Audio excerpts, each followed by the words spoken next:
When you got a sensitive tooth, you can't take the cold or the hot. Come on, somebody. That's how sensitive we need to be to the presence of God.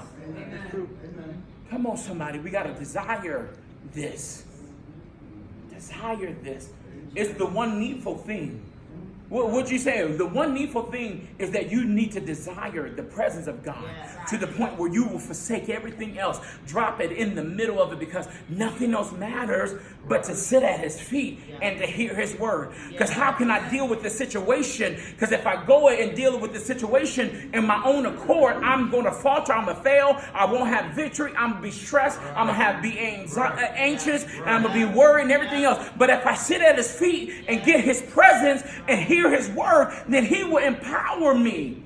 Y'all, come on. Y'all, if you believe every word was for you, come on. If you internalize every word, when you said that word is for me, then you know God will speak. Come on. I heard Bill Wilson say the worlds were framed by the word of God.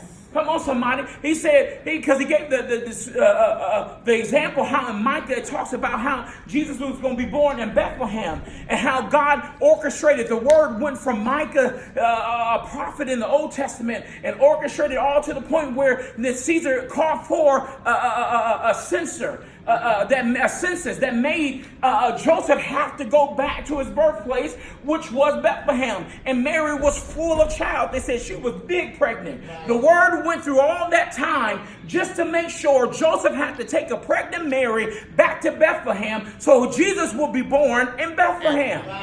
Y'all, come on, because the word works. Y'all know, if you understood, the word frames your world. The world, it said the world was framed by the word of God. Amen. Come on, somebody. You will take life out of context because you haven't sat at his feet and heard his word.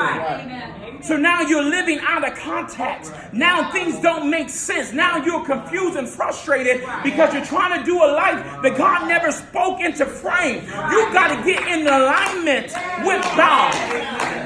And it matters that you sit at his feet and get his presence.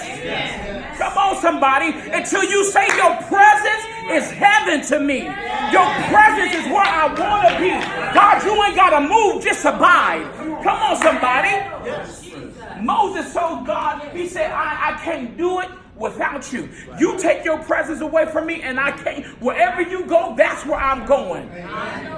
Come on, somebody. He said his presence. He didn't say his power, his demonstration, his blessings, his miracles. He said your presence. If I ain't got your presence, what can I do? If I ain't got your presence, where can I go? It is the presence of God that matters.